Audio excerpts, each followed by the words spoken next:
All right. Good morning to everyone on the West Coast. Good afternoon to everyone on the East Coast. I am watching those numbers rise. We have such an exciting session today and so much great content that I think I'm just going to get us kicked off. So my name is Carrie Scott. I work at Spruce Health. I am joined today by Miss Gabrielle Juliano-Villani. That is such a fun name to say, I have to say.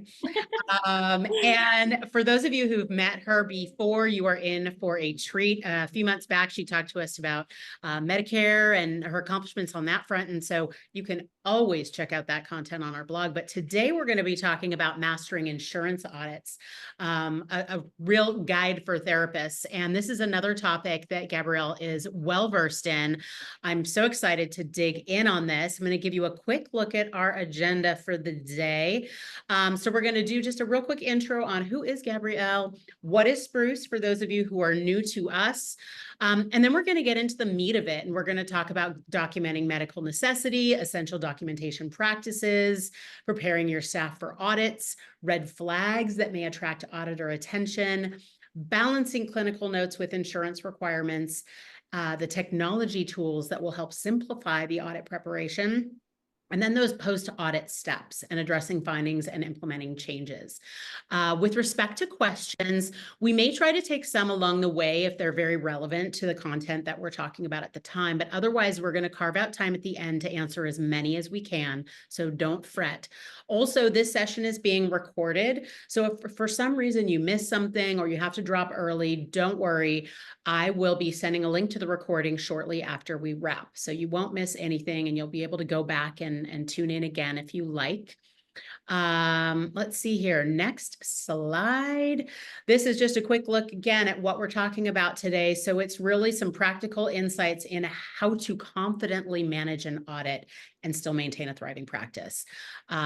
And I think we're all knowing who Gabrielle is at this time, but she is a licensed clinical social worker with over 10 years of experience in this field.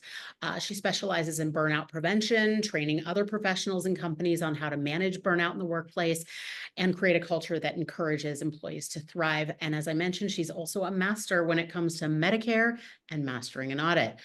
With that, I'm going to just turn this over to Miss Gabrielle and let her take it away.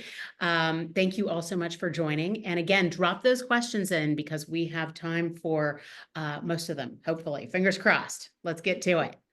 Perfect. Thank you so much, Carrie, and of course to Spruce for having me today. I'm really excited. We had a ton of people sign up for this, and so I know it is a much needed topic, and I'm excited to present on this and hopefully give you some more information and make it a little bit less scary. I was telling Carrie earlier that whenever I do this, there's always lots and lots of questions. So I'm going to make sure to save some time at the end. But as things come up, if you have questions, you can put them in the chat and we will try and get to them. So lots to talk about today. And I will just add really quickly, oops. That's a little bit about me. And if you're kind of wondering, like, burnout and Medicare, I know those are two very different things, but those are two things that I specialize in.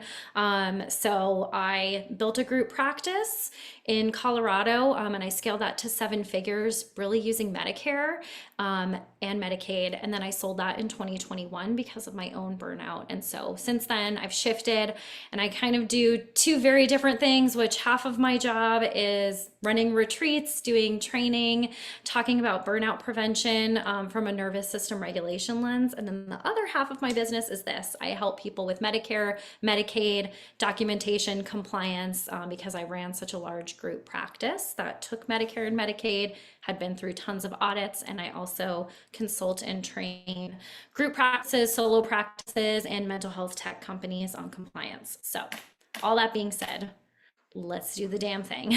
So we are going to start with, I know, a word that kind of triggers people, and that is medical necessity. So when we're taking insurance, we need to document medical necessity.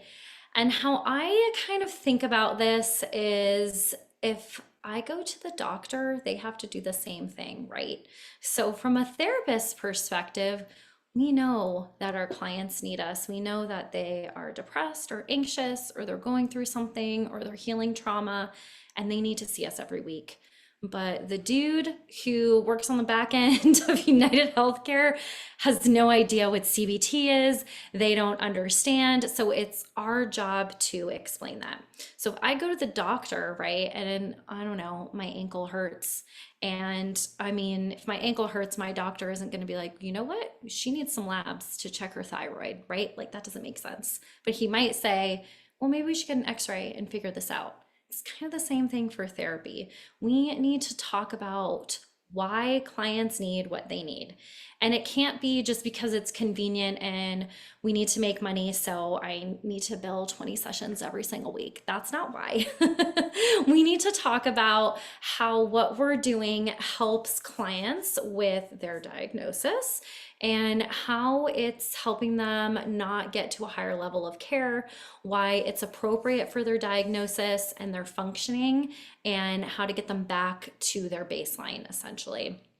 And I know that that is kind of vague, but that's also important for you to know, because I think as therapists and as healers and helpers, you need to be empowered and use your clinical judgment. So there is a little bit of room there for that. And I know that's something that I hear a lot, is like people want to know exactly what is medical necessity and how do we document it. Essentially, how I think about it is the client's functioning and how it gets them back to their baseline, how it's related to their therapeutic goals and objectives that we have in their treatment plan. And so how we just document all of that, again, using your own clinical judgment, because you know what CBT is, you know what IFS is, you know what EMDR is. So it's up to you to explain why the client needs that, and to kind of put, as we say, that golden thread. So I did put the definition here of, usually, I think I took this from United Healthcare actually, but this is what's in most provider manuals. It's in accordance with generally accepted standards of medical practice. It's clinically appropriate in terms of type, frequency, extent, et cetera, et cetera. And it's not just for the convenience of you or the physician. And of course, we're always thinking about bottom line and money. So it's not more costly than something else. So I think this piece probably doesn't come up as much, but really I just think about like what is appropriate for the client and their diagnosis and what they're needing, and how does that fit in with outpatient mental health, which I'm going to talk about here.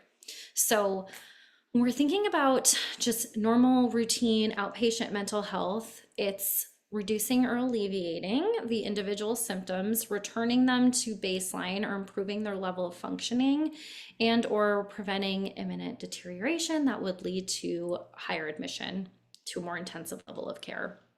So I think this is just kind of important to keep in the forefront of our mind, because most of us, I'm assuming, on this webinar are doing routine outpatient mental health. If you were doing intensive outpatient or like a partial hospitalization program, that would be totally different. But when we're thinking about just routine outpatient mental health, this is what we're trying to do. We are trying to reduce or alleviate their symptoms, get them back to baseline, and hopefully preventing them from needing a higher level of care. So if we were seeing somebody 5 days a week for just routine outpatient mental health counseling, that kind of starts to look like something more like an IOP, right? I think in most cases, once a week is what we see for outpatient mental health therapy, sometimes twice a week if there is something going on that needs that. And that's another question that I get all the time is, can you see clients more than once a week? And the answer is yes, usually. Will you get paid for it? In most cases, you will. You always want to check your contracts, but again, documenting why that's medically necessary. Why does a client need to see you 2 times a week? Does that mean that they need maybe to be evaluated for IOP? Is it just because they got a new diagnosis or something just happened in their life and they need more support during that time? That's usually fine, and you can just document it. I'm going to talk a little bit more about that in a couple of minutes. Okay, so when we're thinking about essential documentation practices, I know that for me, as somebody who now knows they have ADHD, but didn't know this when I was seeing clients, I used to get really behind on my notes. I think it's important for me to talk about that because I think it's probably normal. I know a handful of people who never get behind, good for them, but I think a lot of us do. And I know for me, what started it was, yes, I don't like doing paperwork, but I honestly felt a lot of unknowns. I was like, am I doing this right? I was afraid I was doing it wrong. I didn't really understand what needed to be in the notes. So instead of dealing with it, again, ADHD, I just let it pile up and I would ignore it. And then I would have like this huge stack of notes that I needed to do, which of course made me more stressed. And then the cycle just continued. So I think it's really important if you struggle with documentation to get to the why, because for me, I needed to know that. I was like, it's not just that I don't like doing paperwork, there's something deeper there, right? It's because I don't think I'm doing it right. I don't know how. I'm afraid if I do it wrong, that I'm going to get audited and I'm going to have to give back all of this money. And I hear that a lot too. So go a little bit deeper with yourself if you can and understand the why. And you're here, so that's good. Educating yourself is really helpful. I think that there is like a lot of fear mongering around auditing and documentation, and that's just not how I train people. That's not how I run my life or my business. I really hope that this empowers you to remember that you are the expert in what you're doing and that we just got to play this little documentation game. And I hope that I can give you some tips to make that a little bit more helpful for you. So, understanding that your why, what makes you struggle, how can you do better? I know for some of us, like reward works. So, one of my friends, she used to say, like, I do all of my notes at the end of the week and on Friday evening, and then I have my glass of wine. Some people like a routine where you do it in between client sessions. So, whatever works for you and to make it easier for yourself. I used to try and do as much as I could right after the client if I could. And I was also seeing a lot of clients for a very long time because, again, I took Medicare and Medicaid. So a lot of our clients were with us for the long run. So a lot of our sessions actually looked really similar. So that helped a little bit. And then when I had new clients, I had time set aside to just do the assessment, the diagnosis, and the treatment plan. Boom, it's done. And it's not hanging over my head and I can sleep better at night. So have a good routine, whatever that looks like for you. I'm going to talk a little bit later about technology and how this can help you also, because that's also very important, because we have tools available to us and you should use them. Just some other things to think about are, I just kind of talked about this, but managing your own anxiety. It's not as bad or as serious as we think. I know that, again, it's scary. There's a lot of fear mongering around that. But if you can start to have, again, good routines to manage your own anxiety, that will help too, instead of getting into the hole that I had dug myself into, right? And so again, having your good routine for documenting. I also encourage you to have your own policies and procedures. So even if you are just a solo practitioner, this is really helpful. Have your own workflow, have your own way of doing things. If you want to do your notes at the end of every day, that's your own like policies and procedures. Hold yourself to that. If you're a group practice owner or you work for an agency, you absolutely should have policies and procedures for your staff on this. In my practice, we had 48 hours to do our notes. And we had, I want to say 3 to 5 business days to do assessments. But I had standard operating procedures for all of that. So my staff knew this is what happens when we get a new client. These are all the things that we need to make sure are filled out. These are the things that I need to do in the assessment. These are the things I need to gather. Again, making sure the consents are signed. This is the time frame for doing a treatment plan and getting all of that signed. And then our progress notes. This is the note that we use for every single client, and we have 48 hours to do it. We did our treatment plans according to Medicaid standards, which in my state was every 6 months, and that varies state by state. So we had reminders and things in there as well. So Have your own policies and procedures and your own workflow, because that's going to make things just a lot easier for you. When I was a solo practitioner, I had the same thing. I had a little checklist because when I first started, I didn't even have an EHR. So I just had a checklist of like, this is what I do when I get a new client. I have to make sure they signed this. I need to send them this. This is the form I have to fill out. This is the assessment I have to do. So I had a whole routine and workflow for all of that. So that will help you as well. And of course, this age old little wisdom that I think we've all heard: if you didn't write it down, it didn't happen. I think when we're thinking about therapy for clients, we want to be careful about this too. You do want to write it down, but less is more. I see this a lot with, especially with social work, really is where I see this, because a lot of us as social workers, we worked in case management. I worked in child protective services. And so we were extremely detailed. I had to write down every single thing about clients and what they were saying. Therapy is a little bit different. So thinking more about themes, I find is really helpful to conceptualize it that way, instead of being really specific that this client, I don't know, they got into a big conflict with their wife. They were screaming at their wife. They also were yelling at one of their coworkers and they got put on a PIP because of it, blah, blah, blah. Like, instead of saying that, the theme there is anger. So I would talk more about the anger and, again, like the impact that it's having on the client's functioning, instead of those very specific things.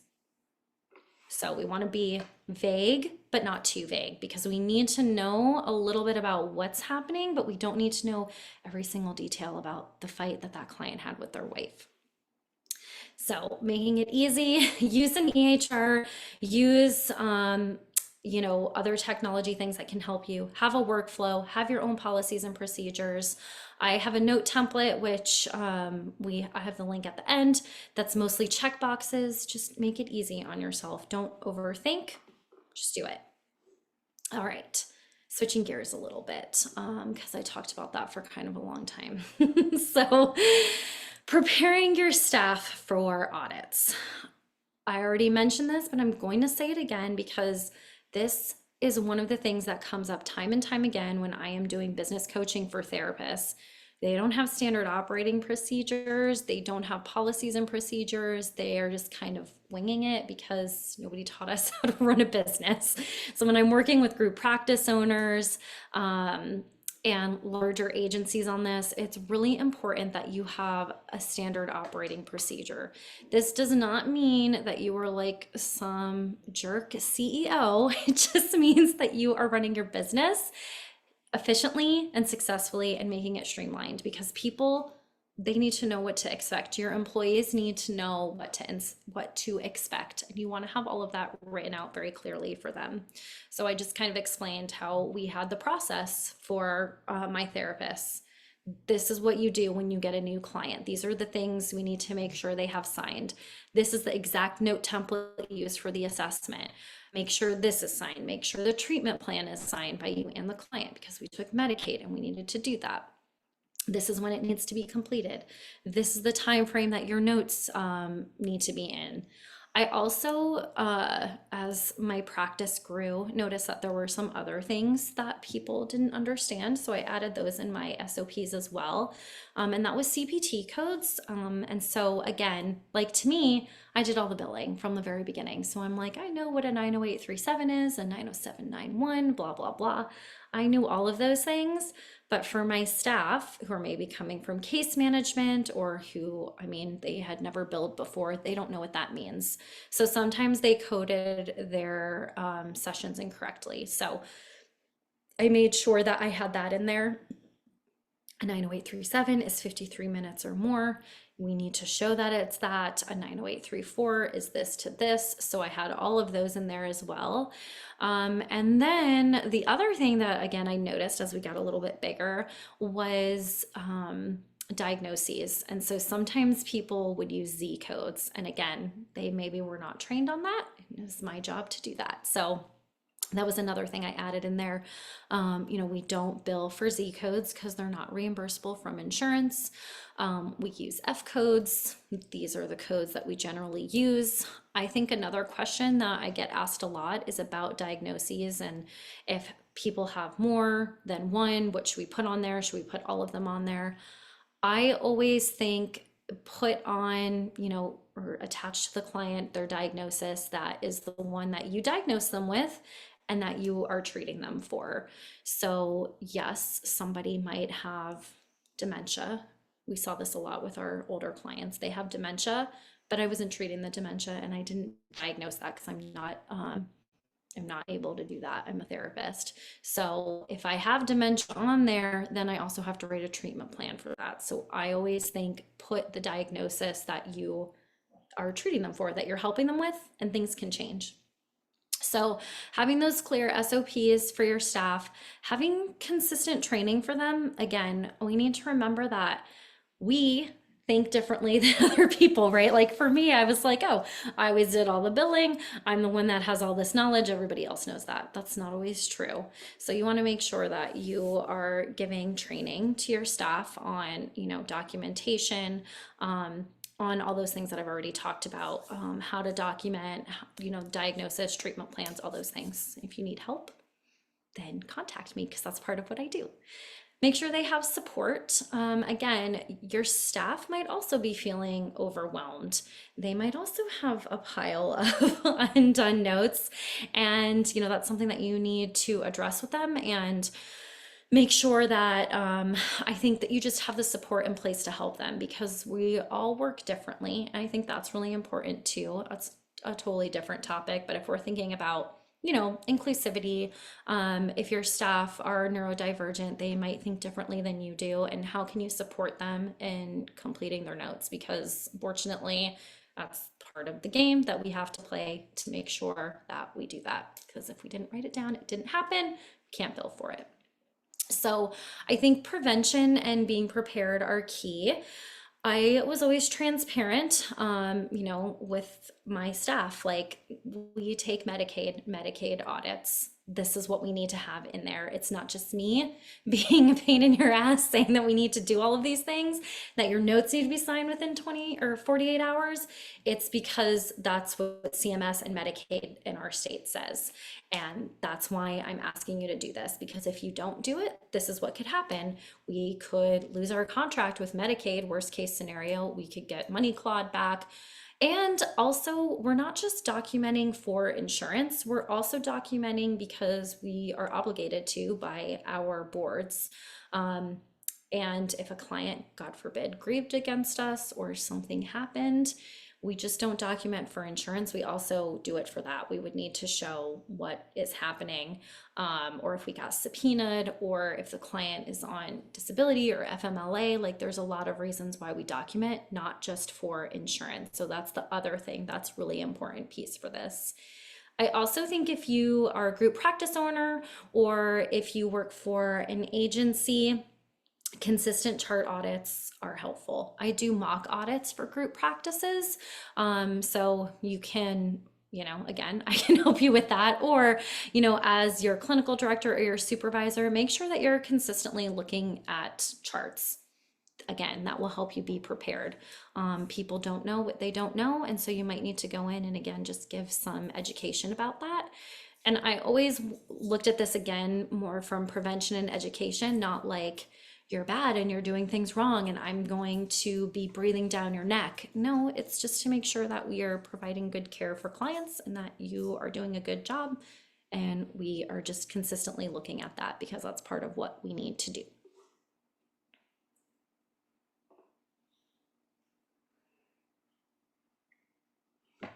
All right. So red flags that attract auditor attention. I think I'm taking a deep breath because this is another question that people are like, how can I make sure that I never get audited? And you can't. It just is part of it. Again, I'm more of like, try not to be afraid. Prevention is key. Do the best job that you can. And that's all that you can do. I have seen huge practices who are billing thousands of encounters a week not get audited, or it's taken them a long time to get audited. I've also seen solo practitioners who are like in very part-time private practice get audited. So there is no like necessarily rhyme or reason. You probably can't avoid it. So it's just part of it. And again, we just take that information and put it on the back burner and do what you need to do. But there are some things that do attract their attention, so to speak. I think the two that come up the most are the second and the third bullet point, which is using unusual CPT codes. So if you are billing things like interactive complexity, or you're billing things like, if you take Medicaid, in some states, not all states, you can bill case management. If you're billing for completing assessments, which is like a 96127, if you're doing 90846, so seeing the client's like caregiver without the client present, those are things that just can bring some attention to you because they are unusual. Again, if we're thinking about routine mental health outpatient therapy, we shouldn't really be doing a lot of case management. Interactive complexity, yes, that can be, but is that for every single client on your caseload? It's another thing to look at. If you are meeting with a caregiver more often and you are billing it, you're doing a 90846, so you're billing it essentially under the client, then maybe that caregiver needs their own therapist, right? And so they should be referred to somebody else to have that routine therapy that they need. Or maybe there needs to be an actual family session with the client and their caregiver together. Billing multiple units per day per week. I talked about this a little bit earlier. You can. I've done it many times and I have gotten paid for it. Just because you get paid doesn't mean that, again, it's not attracting attention. So just using it sparingly and legitimately. So the times when we use this that I can think of are when clients were in crisis. Again, I worked with a lot of Medicare, Medicaid clients. So there might be a new terminal diagnosis that had happened. Sometimes when there was a big shift, like if I had a client who was living at home and then they moved to an assisted living facility, like they needed a little bit more support, those types of things. And so I think if it's like short term, that's fine. I think if you are billing for 90837 5 days a week for the same client for 6 months or a year, you can expect to definitely get audited for something like that, because that to me doesn't seem like routine outpatient mental health at that point, right? Like that seems more like an IOP situation. And again, it also depends on your contract. If you are an agency or a facility and that's part of what you do IOP or you do groups, then that's going to look a little bit different. So if you are billing multiple units per week, then again, just document why. So an example that I could think of is a client who they did get a new terminal diagnosis that was obviously very upsetting news. And so there was some work that needed to be done, some extra support while we worked through that, or if they were in crisis. So I would just document that that's why, and it's short term. Overcharging. So this one is a little bit complicated too. I think with Medicare, they have specifications on, what you can charge if you're out of network. But I think if you're, charging $1,500 for a 50-minute session, that might look like overcharging a little bit. I think the overcharging really comes in more with like medical offices. I really don't think that a lot of therapists overcharge. In fact, I think they undercharge. So I think if you're charging anywhere for like a 90837 in the 150 to probably 350 range, it's probably fine, even possibly a little bit more than that. And then corrections. We have to make corrections, right? Sometimes that happens, but if you are constantly having to correct claims, again, that might just bring more attention to you about why you're doing that. So again, I think that's just really important to have a good workflow and a good process and understand billing if you're the one doing the billing, so that you're not doing corrections over and over and over again. Carrie, are there any questions? Because I saw a lot of little things popping up. So I Yeah, thought I'd we do have some questions. If you want to take a quick break and we can answer some of them now. yeah, that sounds good. Okay, perfect. In the spirit of fairness, I'm going to start up at the top for the folks who dropped their questions in first. Now, this one I think you're still going to get to, but Saba is asking, how do the AI tools fit in with documentation and auditing tools like TheraPro.ai? Any experience with them? I have not used TheraPro.ai. There are a couple that I have used, and I will talk about that in a couple of slides. When we get to the technology piece, I'll talk more about that. Okay, perfect. Another person has said, I operate a group practice, but all of my clinicians are contract 1099. I can't dictate a time frame or policies, procedures for getting notes completed. Do you have any suggestions here? I do. It's probably not the answer that you want to hear. But as somebody who also does business coaching and helps therapists scale into group practice, I think that this is just a really good example of what I'm about to say, is that you can't really have 1099s.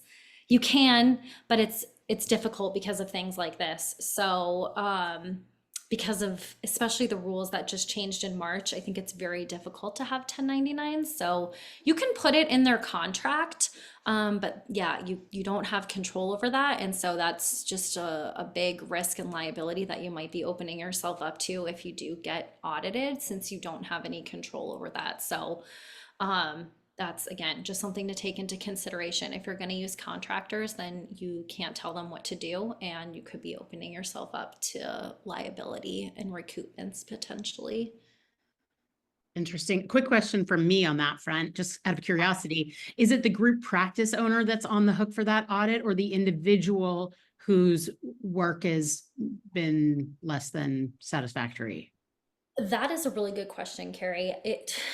It probably depends on what the contract says, but in general, I would say it's probably going to be the group practice owner, because they're the one that holds the insurance contract and the liability, and they're going to be billing the contractor under their contract. Okay, good to know. Thank you. Okay, to just do a few more. Yeah, I Okay, see so many popping up. So yes. I know, you've got so many good questions here. Okay, so this one dates back to the slide where you were saying you don't have to get so granular on like what people are fighting about, just that there's anger issues.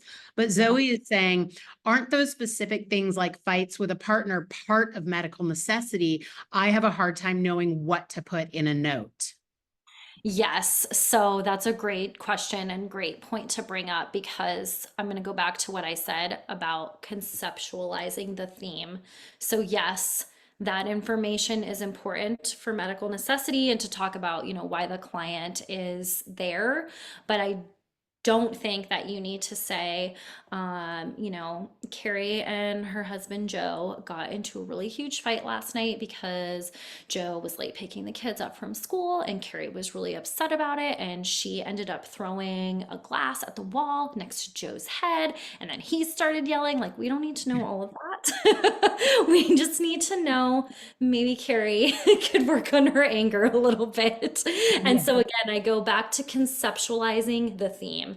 The theme is anger and maybe conflict with their partner or conflict at work, but you don't need to put every single detail about that there, more just about conflict. Yes, Carrie and her husband, maybe Carrie reports today that her and her husband got into a disagreement last night, which escalated a little bit.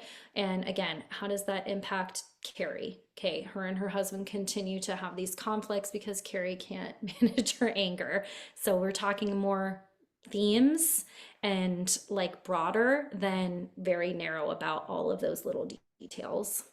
That makes good sense. Perfect. Kirsten is asking, do you find that your checklists, your check boxes, do those pass audits?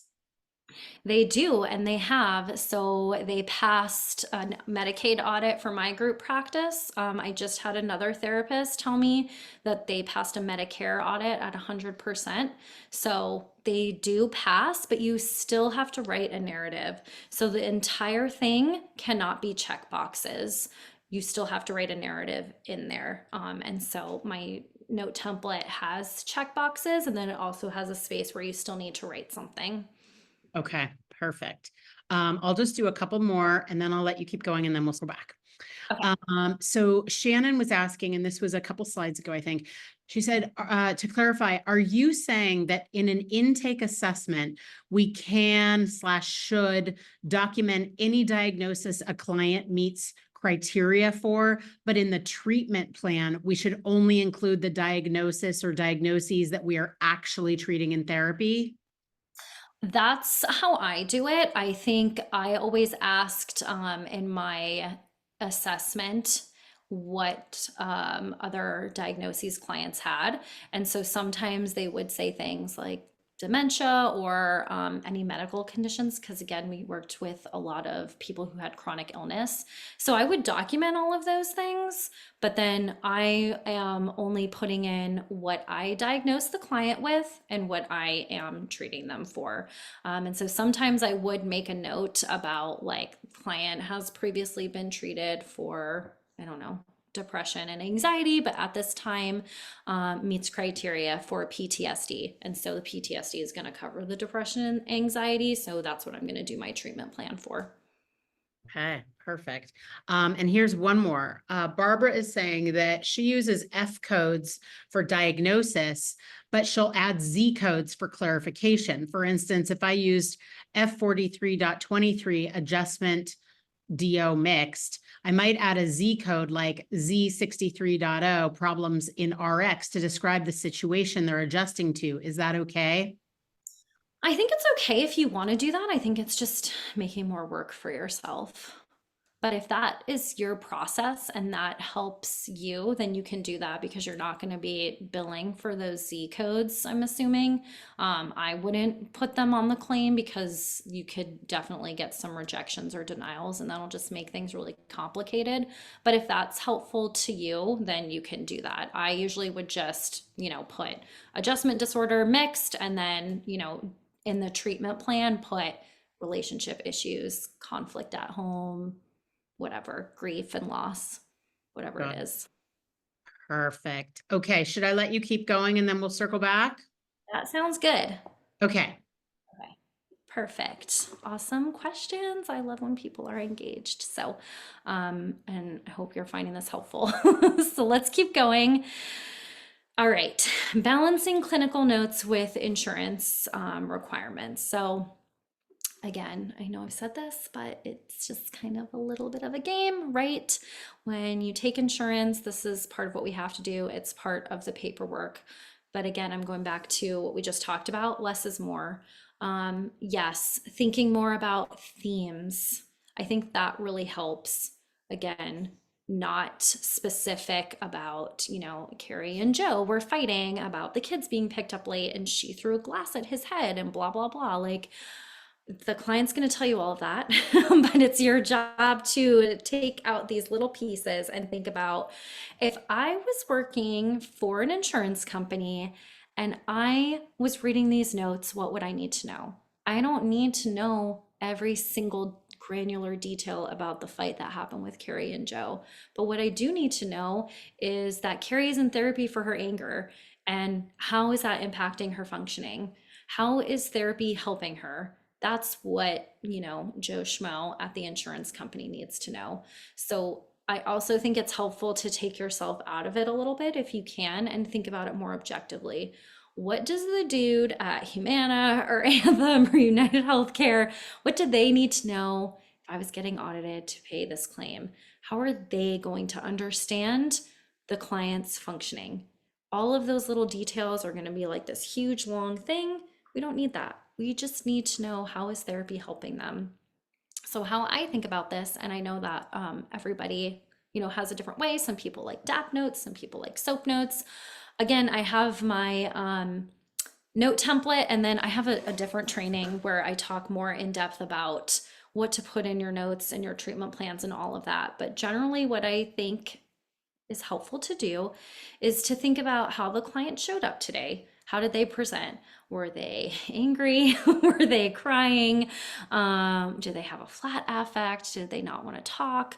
Whatever. How did the client present? What did you do? The client presented as tearful because their spouse passed away last week. Clinician provided, space for emotional support and grief processing, journaling, meditation, whatever it is that you did with the client, whatever, like put your intervention there, how the client responded. They were open to this. And then, of course, like, what is the plan? So the other thing that I think is really helpful when thinking about this too is bringing it back to the treatment goals and the objectives. So how I used to train my staff and how I still train people is I would always have, and I actually have little check boxes for this in my note template, but I always had a sentence that would say, blah, blah, blah, whatever we did, in conjunction with goal 1, objective 1 of the treatment plan. That way, it's all just very obvious and it's laid out there. In most EHRs, you can have the treatment plan up, or you can look at it really quickly and you can just tie it back. So it might not be like the exact thing that's in the treatment plan, but maybe in the treatment plan, you're teaching the client 3 coping skills to manage their anxiety using, I don't know, DBT, distress tolerance, or whatever. And you can say, worked with the client on teaching them 5, 4, 3, 2, 1 meditation in conjunction with goal 1, objective 1 of the treatment plan. So that's their coping skill that you're teaching them, right? And so that brings me to the next bullet point. It's using SMART goals for treatment plans. Very important for all insurance, especially Medicaid and Medicare. But even if you just take commercial insurance, I really recommend that you use SMART goals. And I have a couple different ways of doing this too, but I think one of the easier ways is, if you struggle with this, is to just buy the Wiley treatment planner, which I'm laughing because it needs help. And someday when I have more time, I'm going to make tons of templates on treatment plan goals and objectives, but I haven't had time yet. But a Wiley is, and it's not very inclusive, and they're also not SMART goals, but it is a really good foundation to start. So if you don't know what a SMART goal is, it stands for specific, measurable, achievable, relevant, and timely. And so the Wiley treatment plan goals are not SMART goals, but you can edit them. And they usually will say things very broadly, like teach the client coping skills, and you can change it to teach the client 3 coping skills using DBT and weekly therapy sessions over the next 6 months. Very easy now. It's a SMART goal. So putting in things like 3 or, specifics, I usually just use 3, but 1 or 2 or 3, what you're going to do for the client, putting increase or decrease or using scales are good. So you can say things like, client will report anxiety levels down to 5 out of 10 from a reported 10 out of 10 in therapy and weekly therapy over the next 6 months, things like that. So one of my clinicians used to use percentages. I didn't really like that as much because I feel like that's a little harder to track what a 30% decrease is. So I would usually just say 5 out of 10 to 10 out of 10 or whatever it is that you want to do. So those are easy ways to do SMART goals. And of course you can use AI for this too, which I'm going to talk about, I think, on the next slide. So again, always thinking about the impact to the client and their functioning. When I worked in child protective services, it was always the impact to the child. And now I've taken that to therapy, impact to the client. How is this impacting the client's functioning? Because again, clients are going to come, maybe not always, right? They're going to word vomit and they're going to tell you all of these things, all of this stuff, and it's your job to pick out the little pieces, impact to their functioning. How does this go back to their treatment goals and objectives? Sometimes you might have to get a little bit creative with that. But you know, that can be more specific. But again, baseline functioning, how is this helping their functioning? How did they present? What did you do? How did they respond? And always sign your notes. That's also really important. Oops. Okay, so there are a couple other things that I just want to talk about really quick too that I don't have on here, but I will tell you verbally. Just generally to have on your notes, they need to be signed. You need to have your start times, your end times, and the duration.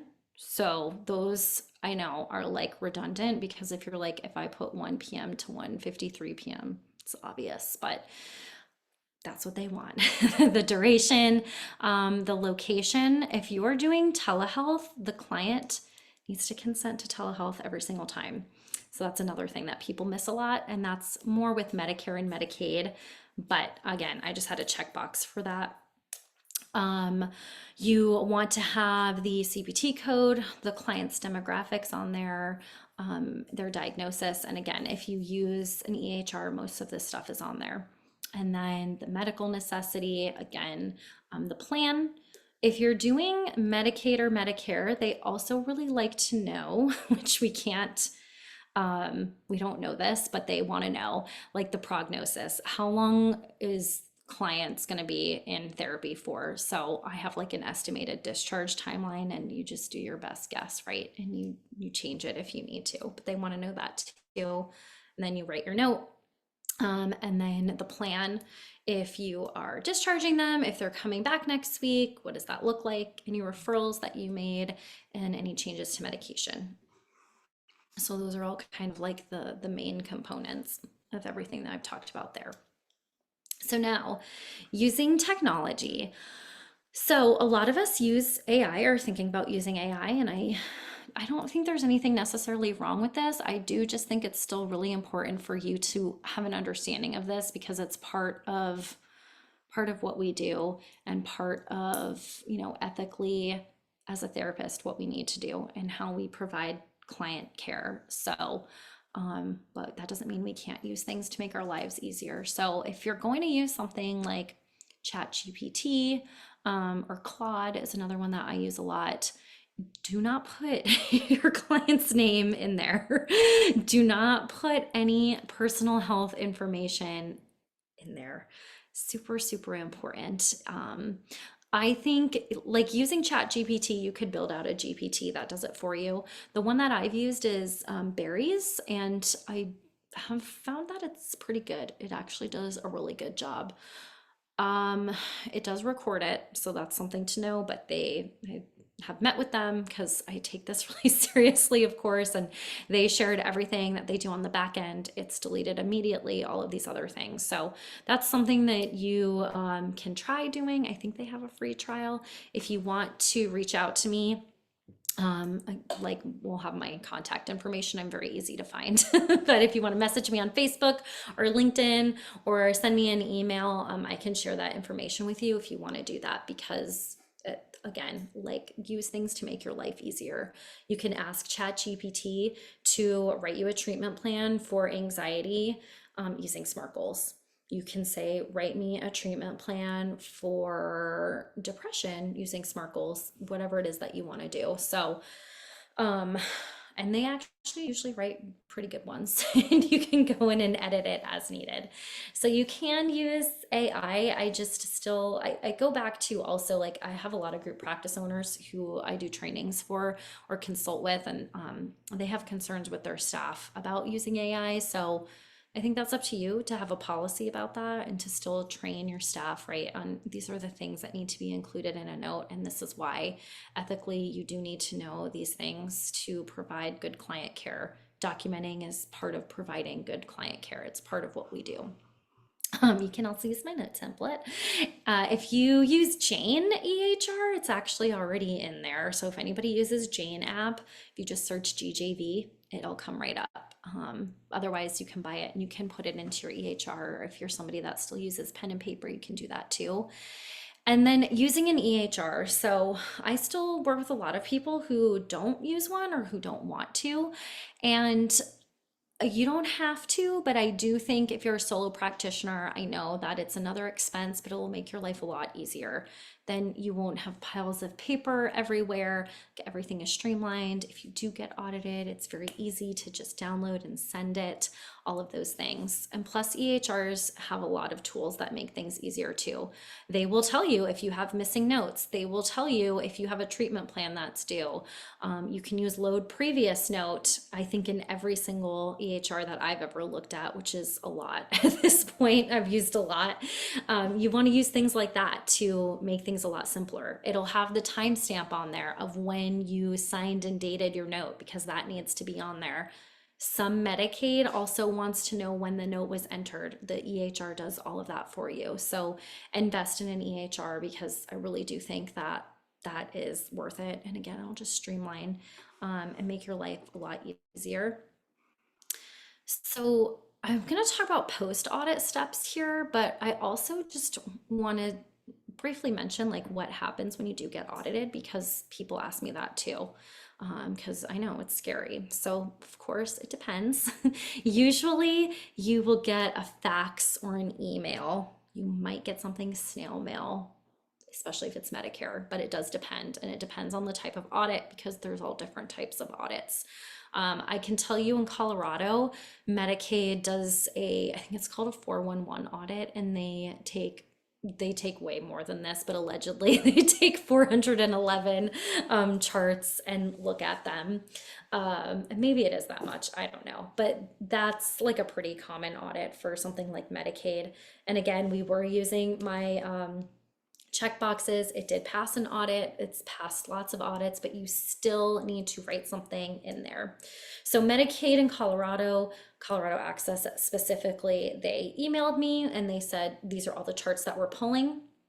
And they wanted, and this is also really common too, they wanted everything that the client signed. So they want to see all of your policies and procedures, any like financial stuff that you have clients sign, any practice policies, any of those things, HIPAA, all of that. They want to see things that are signed. They wanted to see the client's treatment plan, the client's intake biopsychosocial assessment, and then they looked at a couple of dates of service. And usually it was like the one after the first session and then one in the future. Medicare does targeted probe and educate audits, which are called TPE audits. They usually email or fax. Sometimes they snail mail those also. And those are kind of the same. They look at unusual billing practices and they pull those and they look at it. In most cases, again, it depends on the type of audit. So with our audit with Medicaid, they went through everything. They have like a specific checklist that they look at and they say, this was met, this was met, this was met. Then they say if you passed or didn't, and a percentage. So we passed at like 87%, which I think is pretty good. And then that's it. They leave you alone. If you don't pass, they usually will say, okay, these are the things that you didn't pass. This is where you're struggling. You didn't have this on here. We are going to come back in 45 days and look again and make sure those things are fixed. And then we go from there. So they typically don't come, look at everything and take a bunch of money away. I think that's what people get really afraid of. Could happen, but generally it doesn't happen. It might happen if it's like a post-payment or a pre-payment review. It just really depends. So again, just being clear and having all of the things that I've already talked about in place, having a good workflow, being on top of your notes if you can, and putting the correct information in there. So I just kind of talked about really what happens next. But I think one thing at a time is really important, because I've consulted with people before who didn't pass and they felt it very overwhelming that they had like this huge piece of paper of like all these things they needed to fix. So just looking at it one thing at a time. Okay, what was this? The treatment plan goals were not measurable. Okay, so maybe the first thing you need to do is go through all of my clients and make sure that they have measurable treatment plan goals. And that doesn't mean I'm going to look at all 30 clients today. Maybe it's, 2 clients a day, or on Fridays, I'm going to look at 10, whatever. Have some sort of a process in place to go through all of those things. And then having a process and procedure in place to, make it easier for you next time. So using AI if you need to, having a process for using SMART goals and how to write them, using Wiley, using check boxes, whatever it is, to make sure again that you have a good workflow in place to attend to whatever came up in the audit. And that also includes ongoing training and education for your staff if you're a group practice owner as well. I think that that's really helpful. And that's the feedback that I get from when I do trainings like this or when I do them for group practices. That way people know what is expected of them and what that looks like. So, in conclusion, we only have 4 minutes left. I'm gonna just talk really fast. I hope that this helped shed some light on this. Obviously, there's so much more that we can talk about, and maybe we'll do a part 2 and go in a little bit more in depth, because I know that this is really important and just a huge part of our business when we are practice owners. But just remember that really your client's the expert, but you're the expert clinically, and writing it all down. Use your clinical judgment. I want to empower people to not be afraid of insurance and getting audited, because I've been through audits. I have helped hundreds of other therapists through audits. I know it's like the worst word that you can see, but really being preventative is key. Having those good standard operating procedures in place, understanding what needs to be in the note, and just managing your anxiety around that, because it happens. So if you need more help, I'm gonna put this up while we take questions. That goes to my link tree, but again, I'm very easy to find because of my name, MedicareConsultingForTherapists.com and GabrielleJuliano-Villani.com. I love connecting with people. So if you want to follow me on IG or join my Facebook groups, I would love to have you there. And then we have a couple minutes for questions too. Amazing. As always, you've covered so much great content. Thank you for that. I'm going to just try to get through a couple of these real quick. And then, as she mentioned, guys, you can reach directly out to Gabrielle if we missed your question. There are so many. First one, do you have a dedicated person handling your audit requests, or is it brought to the individual therapist to respond to it, or is it the group practice owner that must comply? It's the group practice owner usually. So that's how I did it. And I would say that's how I think every other group practice owner or agency that I've ever worked with did it. Sometimes the therapist would have to, gather maybe some of the documents, but the group practice owner is the one who's going to respond to the request, gather all the documents and send it. And then if there's stuff that comes back, with each specific client, you would want to talk with that clinician about how to address that. Okay, perfect. Have you found that auditors give a bit of grace for the learning curve, especially with respect to new clinicians, or are they hard knocks life? You know what? They're actually usually pretty easygoing. I think that they know that we're scared and that they have a really hard job. I would say in most cases, yeah, like I'm even thinking recently, I've worked with a couple people who got audited by Medicare, and they told me they're like, our auditor is really nice and they're helping us through this. So I think in most cases, they are somewhat easygoing. I mean, they still have to stick to what they're doing, but they're open to hearing from you. It's not just like you send the stuff and you never hear from them again. Usually they're going to give you some feedback and you'll have a contact that you can talk to. Okay. All right. Is it a red flag to write the same note for most sessions? Yes. So you don't want to do that. Each session should have its own unique note. And I know, trust me, I work with Medicare clients. I heard the same stories over and over and over again. And so a lot of times my notes were similar, but they were different. And you want to make them different for each session. You can't just copy and paste from session to session to session, because even when somebody was telling me the same story that they had told me for a year, I still, was able to change a little bit about maybe how I responded or how they presented that day, or, the coping skill that I tried to teach them, whatever it was. Okay, that's great feedback. If someone does get audited and errors are found, are you given an opportunity to correct it, or do they just reclaim the money for not meeting requirements? It depends on the type of audit, but usually you are given the opportunity to correct it. Not always, though, but in again, it depends on the type of audit. With Medicare, with the TPE audits that they do, they'll come back a second round. So they'll look at you the first round, and if you don't pass, they're going to say these are all the things that didn't pass on. You didn't do this, this, and this. Fix this. We're going to come back in 45 days and look at it again, and then we go from there. So it does depend on the type of audit, but a lot of times you are given some feedback and you can change it, and then they'll come back a second time. Okay, perfect. We had a number of folks ask if you could share your checklist and if you could share some of those AI tools that you really like, Berries and some of the others you mentioned. And Gabrielle, you and I can just kind of touch base quickly after this call if you want to share those with me, and I will include them in the email that I send out to all of you in a couple of hours that will also include the link to the recording. Does that sound good? Yep, that's perfect. Okay, amazing. Well, you all, we're at 12:01, and much as I would love to keep Gabrielle on with us forever, we're gonna have to call it. But I do encourage you to scan this QR code or just screen capture this her info. Reach out. She's very responsive. She can help answer any pressing questions we didn't get to today. A big thank you from me and the team at Spruce Health. We love having you. You are always a joy, and you give us so much good information. Love it. All of this great content. We'll send everything out later today. Don't think I missed anything. Thank you all for joining. Thank you, Gabrielle. This was awesome information.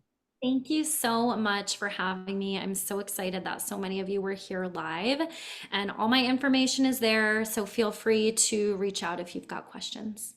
Perfect. Love it. Thank you, everybody. Join us next month. Bye, Gabrielle. Bye.